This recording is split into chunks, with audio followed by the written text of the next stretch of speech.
Hi. ఏంటి special? ఇప్పుడే పూజ అయితే ఫినిష్ అయింది. ఇంకా నైట్ డిన్నర్కి రెడీ చేస్తున్నాను. చపాతీ అండ్ పన్నీర్ కర్రీ అనమాట. అండ్ పూజ అయితే చాలా బాగా అయిపోయింది. అమ్మవారిని చూసేద్దరు పదండి. నా 11వ శుక్రవారం పూజ చాలా అంటే చాలా బాగా అయిపోయిందండి. ఇలా అవుతుందని అస్సలు ఎక్స్పెక్ట్ చేయలేదు. ఎందుకంటే లక్ష్మీదేవి, దుర్గమ్మ, విజయవాడ కనకదుర్గమ్మ, వారాహి అమ్మ ముగ్గురిని కలిపి పూజ అయితే చేసేసుకున్నానండి. సాయంత్రం కూడా పూజ చాలా అంటే చాలా బాగా అయిపోయింది. అసలు నేనైతే అనుకోలేదు ఈ వారం పూజ ఇంత బాగా అవుతుందని. అసలు ఎక్స్పెక్ట్ చేయలేదు. చాలా బాగా అయిపోయిందండి. అండ్ వారాహి అమ్మ పూజ కోసం చాలామంది చాలా డౌట్స్ అడిగారు.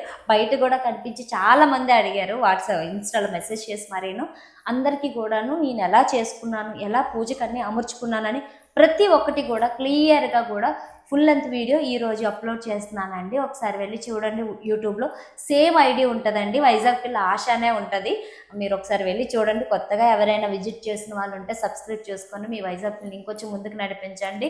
ఇలాంటి మంచి మంచి అప్డేట్స్తో మీ ముందుకు వచ్చేస్తాను.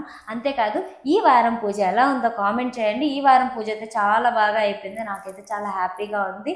అండ్ నేను మీ వైజాగ్ పిల్ల.